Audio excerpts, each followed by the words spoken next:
Yuk.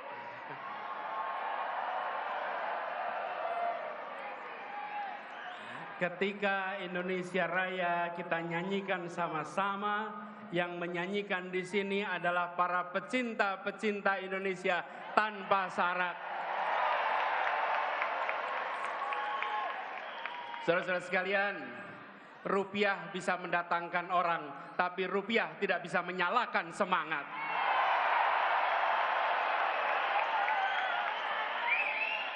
Yang hadir di tempat ini seperti tulisan di situ, relawan tidak dibayar bukan karena tak bernilai, tapi karena tak ternilai harganya.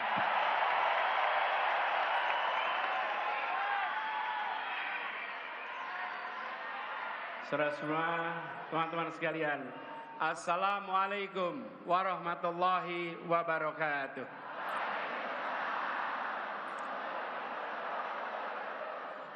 Yang punya kursi boleh duduk. Yang belum punya kursi, berdirilah, tunjukkan punya semangat yang besar. Siap?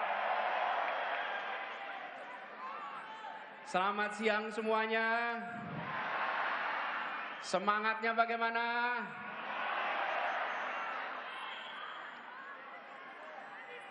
Saya kalau hadir acara dengan relawan seperti sekarang ini, begitu masuk ruangan rasanya seperti baterai yang di-charge 110%. Ya, luar biasa. Jadi suasananya suasana penuh kegembiraan, penuh keceriaan, karena memang kita akan menuju pemilihan yang bukan menakutkan, tapi pemilihan yang menggembirakan, yang membahagiakan. Nah, sebelum mulai saya cek dulu nih yang hadir. Siapa yang rombongannya paling banyak? Ayo, acungkan tangan. Ayo, paling basah siapa? Oh.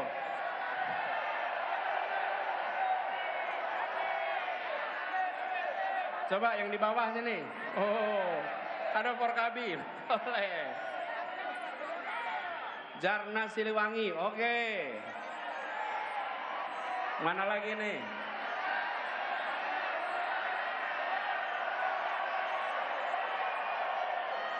Yang paling jauh dari mana? Mana?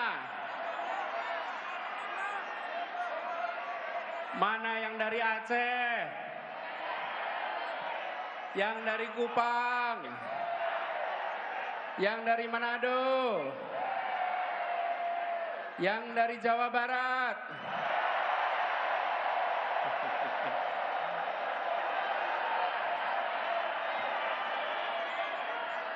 Yang dari Palembang? Yang dari Jawa Tengah?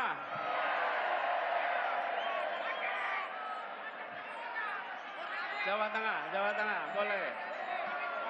Jawa Timur, Banten. Oke, kita lihat gimana dengan yang dari Jakarta.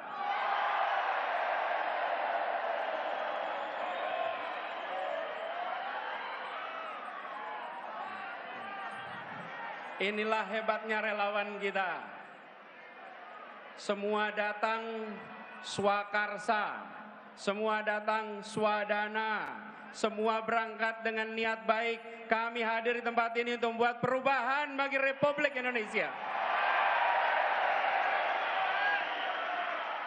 Kami datang bukan karena bayaran, tapi kami datang karena kami punya kepercayaan untuk Indonesia yang lebih baik.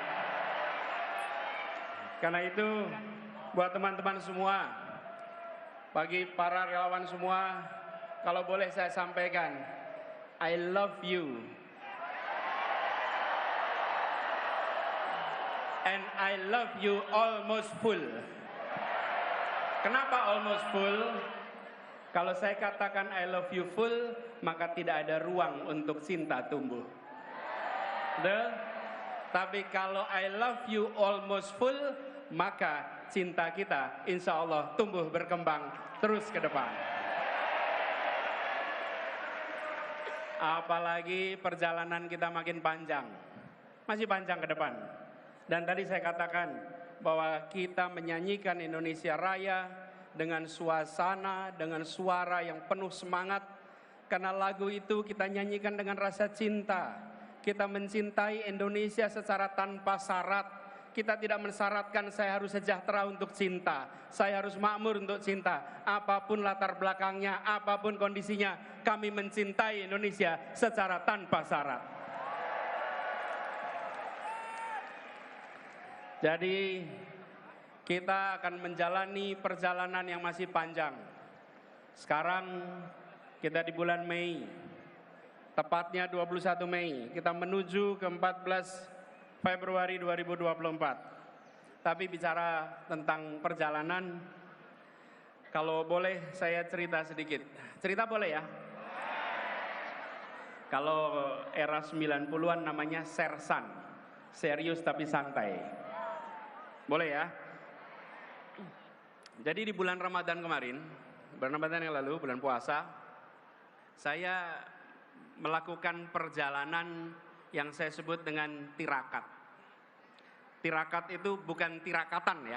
Tirakat ini adalah sebuah perjalanan untuk mendengar, untuk menyerap, untuk merasakan suasana terkini yang ada di masyarakat kita. Saya datang ke banyak tempat tanpa kamera, tanpa media, tanpa ditemani siapa-siapa. Seringkali saya hanya datang sendirian, dan masuk satu tempat, masuk ke sebuah warung, tahu-tahu yang punya warung ngeliatin aja. Ini seperti kenal tapi siapa gitu. Kan di pelosok, di banyak tempat. Jadi nyapa juga belum tentu berani. Saya ngobrol dengan masyarakat. Saya mendengar cerita mereka. Dan saya temui mereka bukan untuk selfie dan diposting di pagi hari. Bukan. Saya bukan lari-lari untuk posting foto. Iya, saya lagi mendengarkan suara mereka. Saya ketemu dengan ibu-ibu, bapak-bapak yang memiliki keinginan masa depan anak-anaknya yang lebih baik. Paling sering saya temui ibu-ibu yang menceritakan, Pak, anak saya pintar, Pak, anak saya potensial, Pak, berikan kepada kita semua pendidikan yang baik, biar anak-anak kita punya masa depan yang lebih baik. Di Rembang saya ketemu dengan Ibu Fitri yang bercerita tentang bagaimana beliau mengelola TK-nya. Saya ketemu dengan Bu Yuli. Bu Yuli ini pemilik apotek Yap di Pasuruan. Saya juga sempat mampir ke Grobogan. Di situ saya bertemu dengan seorang petani. Jadi kami lagi jalan, saya lihat para petani sedang bekerja, saya berhenti, mampir. Sendirian saja, namanya Pak Suwarto. Lalu ketemu Pak Suwarto, salaman. Ketika salaman, saya merasakan, melihat tangannya sedang, kalau bahasa Jawa, lagi ngerabu. Ngerabu itu memberi apa? Pupuk. Jadi saya tanya, Pak, gimana kondisi di sini? Jadi biasa, Mas. Dari dulu ya begini. Lalu apa situasi yang tersulit? Panjang sebetulnya ngobrolnya. Dia bilang, Pak, saya ngerepoti urusan pupuk, Pak. Rabuk ini paling angel, Pak. Arep rabuk, ono sing rabuk subsidi, rabuk non subsidi. Ora kaya zaman biyen. Zaman biyen tinggal ning warung, nggawa ember, langsung iso tuku rabuk. Saiki arep ning warung ditakoni, Pak, jenengan non subsidi apa subsidi? Terus dia bilang, along wong kaya awak dhewe iki ra ndedit mosok iso bayar sing non subsidi. Hayo mesti subsidi. Terus saya tanya, bagaimana kalau besok pun, Pak, dibalikke persis zaman biyen mawon, Pak. Udah selesai ngobrol, saya tanya sebelum pamit, Pak, sebelum pamit saya ingin mengenalkan diri, tepangaken kula Anies Baswedan. Nah, selama ngobrol dia nggak tahu dengan siapa. Jadi ketika saya bilang tepangaken kula Anies Baswedan, terus dia jawab, Anies Baswedan, Gubernur DKI, gitu. Iya, Gubernur DKI. Kok iso tekan kene, gitu. Kok bisa sampai sini? Ya, kula saweg tirakat, Pak. Terus dia ngasih beberapa pesan-pesan. Saya perhatikan betapa masyarakat yang kita temui menyampaikan kepada kita semua bahwa di masyarakat sana ada suasana sulit, ada suasana menantang, tapi yang sebenarnya lebih mengkhawatirkan adalah serba ketidakpastian. Serba ketidakpastian. Bagaimana yang menanam tidak tahu nanti harga jualnya berapa. Bagaimana yang beternak tidak tahu ongkos produksinya nanti berapa. Bagaimana yang mengurusi pertanian tidak bisa mengetahui seperti apa ongkos-ongkos yang harus dia keluarkan. Begitu juga dengan yang lain-lain.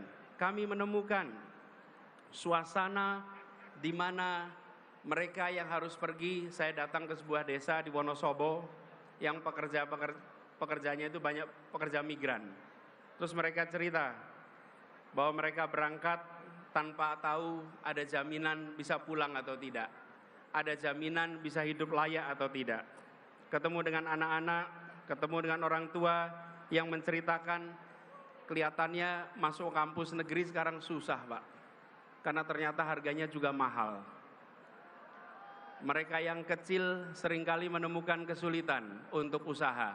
Tadi di depan banyak UMKM bukan? Karena kita kumpul di sini mengirimkan pesan bahwa penyediaan makanannya pun oleh mereka-mereka yang usahanya mikro dan kecil, bukan yang skalanya besar. Nah, dari sana dalam sebuah perjalanan saya lewat satu tempat sekitar Purwodadi, ada satu orang yang seperti menghentikan, Pak, sebentar Pak, sebentar, saya berhenti.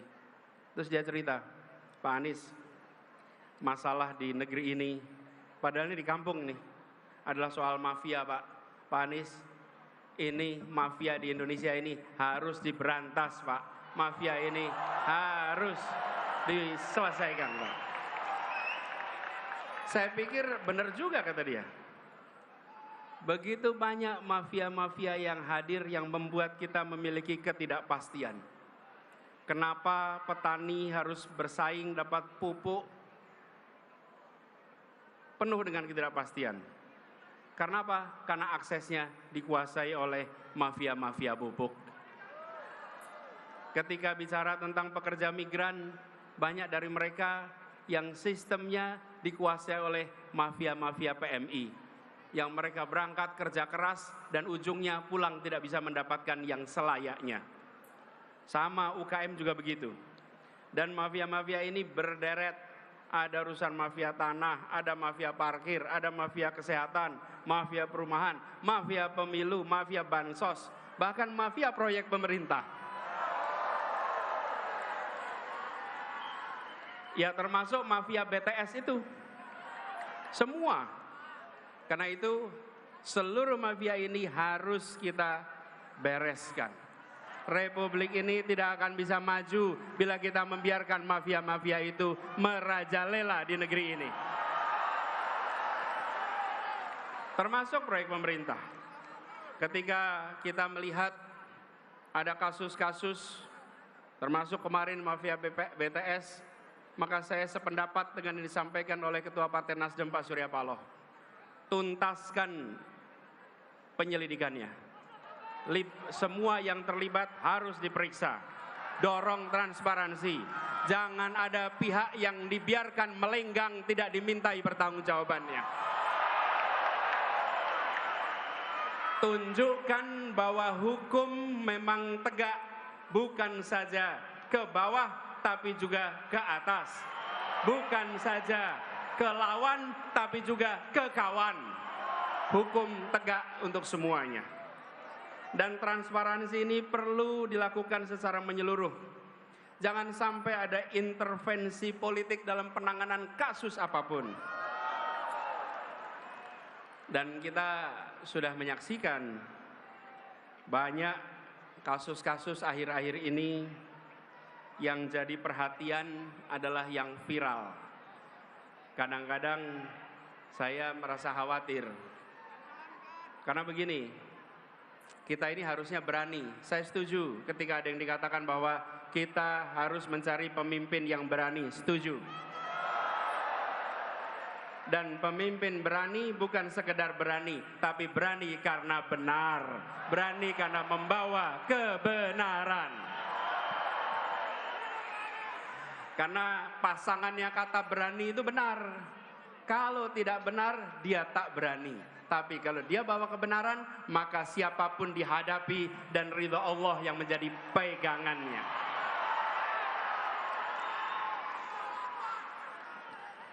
Jadi, kita menyaksikan ketika peristiwa-peristiwa mafia ini terkuak.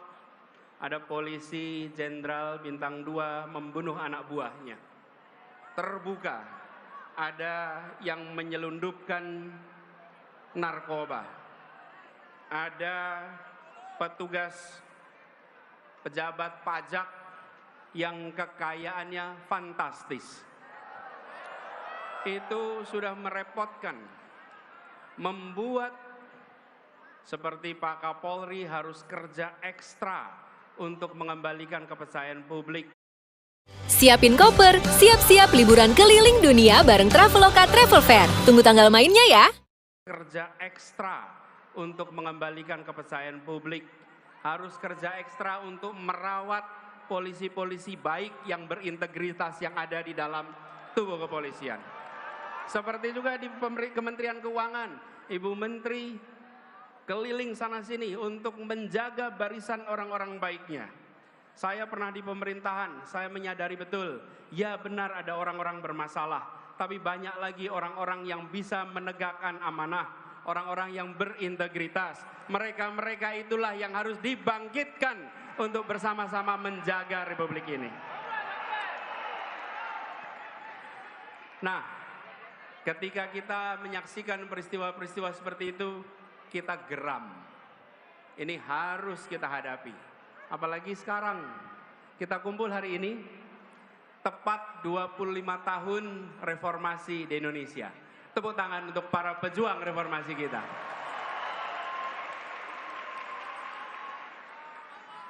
Tapi sambil kita menengok, kok bisa? Kita sudah 25 tahun dari reformasi, yang dulu kita bicara tentang memberantas kolusi, korupsi, nepotisme, sekarang justru muncul mafia A, mafia B, mafia C, mafia D. Ini panggilan bagi kita semua. 25 tahun yang lalu kita berkomitmen memberantas KKN, sekarang kita berkomitmen untuk memberantas mafia-mafia yang ada di Republik ini.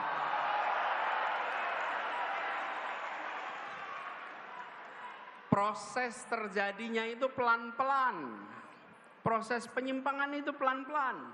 Bila pemimpin-pemimpin dari Republik ini tidak sensitif pada persoalan ini, maka persoalan ini akan secara bertahap merusak Indonesia. Teman-teman sekalian, saya beri ilustrasi ini. Katak nih. Bila katak itu dimasukkan ke dalam sebuah, bukan tempurung, ke panci yang airnya dingin, taruh di panci airnya dingin, kemudian pancinya taruh di kompor, nyalakan kompornya pelan-pelan. Oke? Air di situ asalnya dingin, lama-lama menjadi panas, lama-lama mendidih, dan katak itu akan mati dalam mendidihnya air. Oke? Itu jalannya pelan-pelan. Tapi kalau katak dilemparkan ke panci yang airnya mendidih, dia langsung lompat. Dia langsung lompat. Tapi kalau dipanaskan pelan-pelan, dia mati mendidih. Bila kita tidak menyadari bahwa pertumbuhan mafia itu terus-menerus, maka bangsa kita akan habis karena mafia. Saatnya kita menyadari bahwa ini adalah problematika yang harus kita hadapi sama-sama. Setuju? Karena itu, ketika kita berbicara tentang 25 tahun reformasi, amanat yang harus kita pegang adalah komitmen untuk melihat perubahan yang kecil-kecil ini. Nampaknya pelan-pelan, gradual. Jadi kalau ada yang punya ide untuk mengubah, kita harus hadapi dan kita harus hentikan. Pelan-pelan itu prosesnya.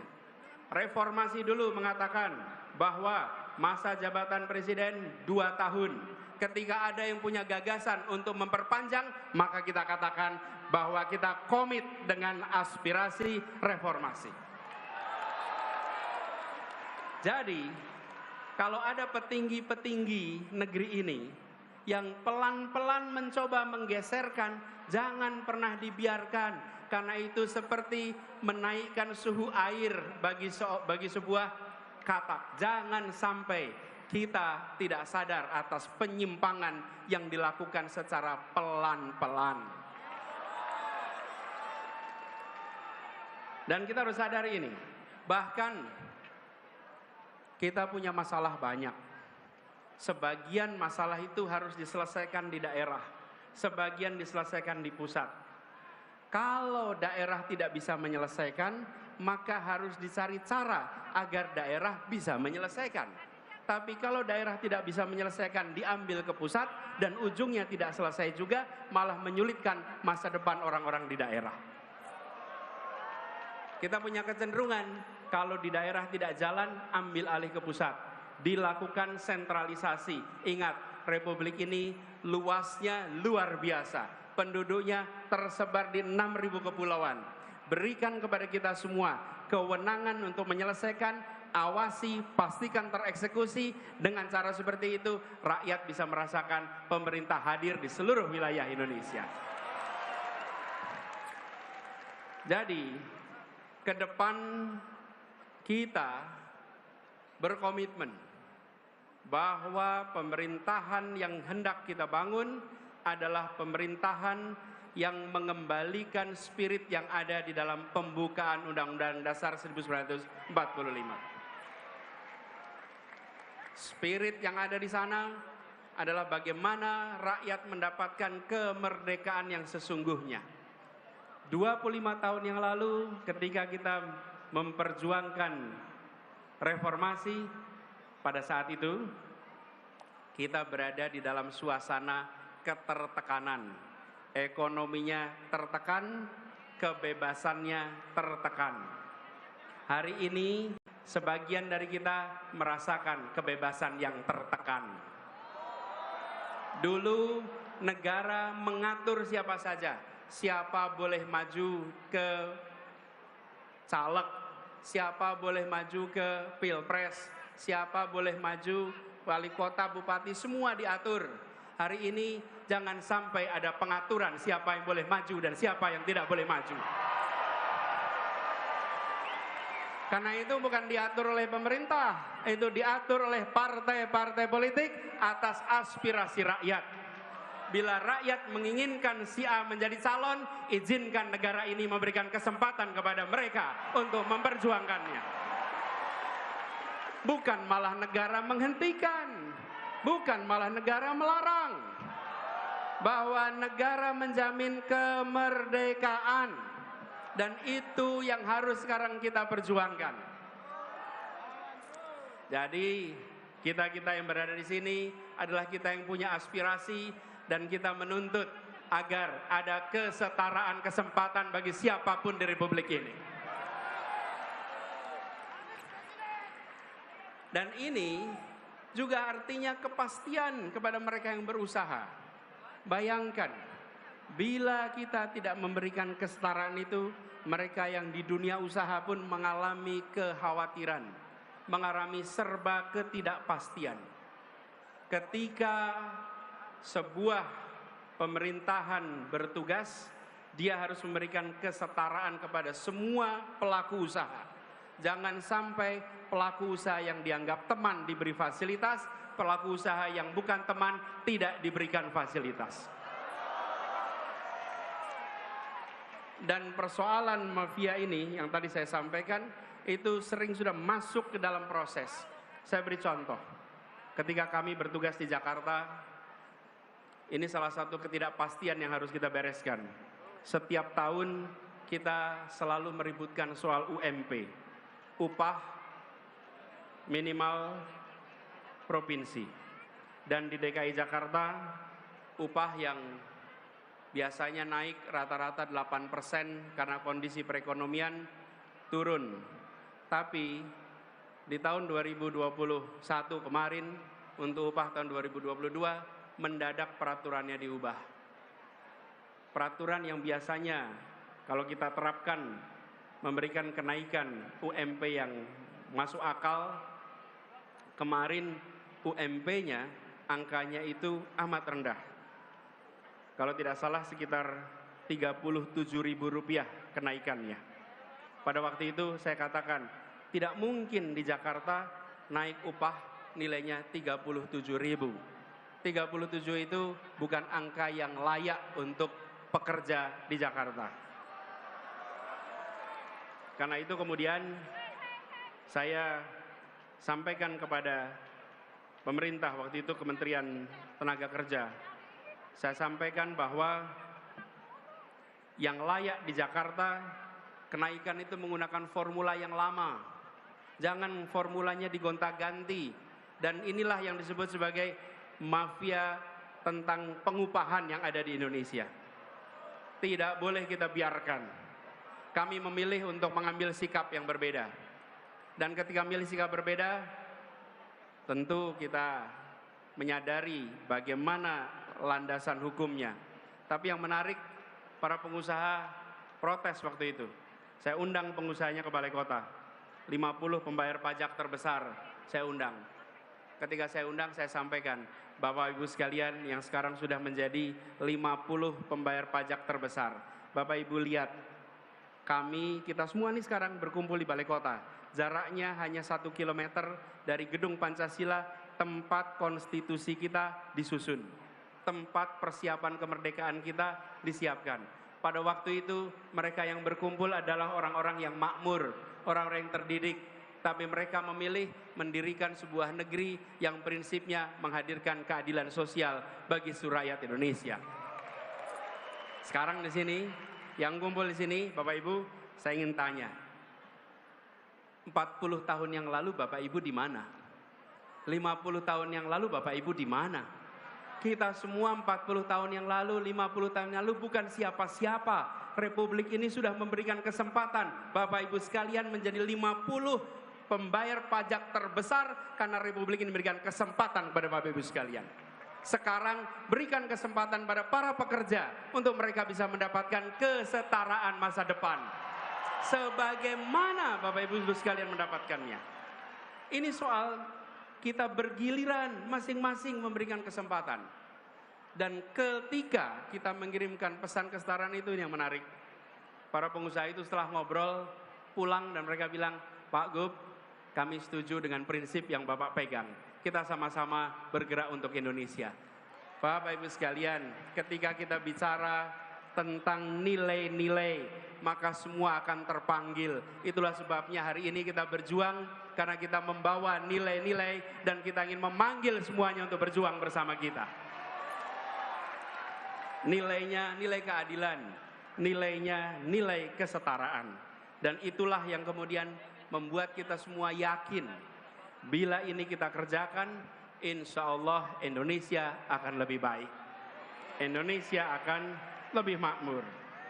Karena itu buat para relawan semua yang sudah berkumpul di sini, siap kita bergerak bersama ke depan? Siap untuk mengajak semuanya? Siap untuk menjangkau semua? Siap untuk menunjukkan bahwa ini negeri merdeka? Jangan, ini permintaan saya, jangan pernah takut untuk menunjukkan pilihan kita. Setuju?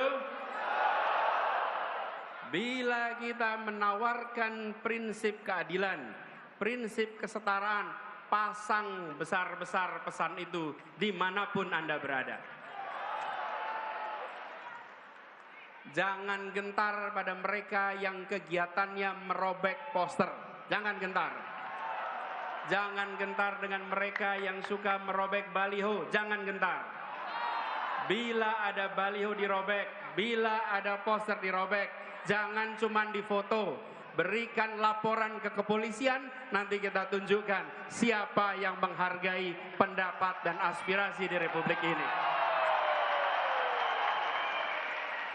Dan kita tidak berikan spanduk-spanduk penolakan. Kita sambut kedatangan siapa saja sambil mengatakan kami siap untuk disandingkan, kami siap untuk dibandingkan. Dan kami yakin bahwa gagasan kita, karya kita, rekam jejak kita, program kita, bila disandingkan, maka kita akan bisa mengajak rakyat Indonesia untuk Indonesia yang lebih baik ke depan. Jadi, teman-teman semua, para relawan yang saya cintai, ini bukan sekedar sebuah perjuangan elektoral. Ini juga bukan sekedar pertontonan. Ini bukan panggung hiburan, di mana datang ke depan panggung untuk menghibur, bukan. Ini adalah panggung untuk menentukan arah perjalanan bangsa ke depan. Karena itu kerjakan dengan keseriusan, kerjakan dengan sepenuh hati. Dan ini adalah perjuangan yang membawa nilai, membawa prinsip. Karena itu jadilah relawan teladan. Siap? Jadi apa? Relawan apa? Relawan apa? Relawan apa? Jadilah relawan teladan. Menghormati kedatangan lawan sambil mengatakan kami membawa gagasan, kami membawa rekam jejak, siap disandingkan, siap ditandingkan, dan kami yakin biidznillah kemenangan akan diantarkan kepada kita.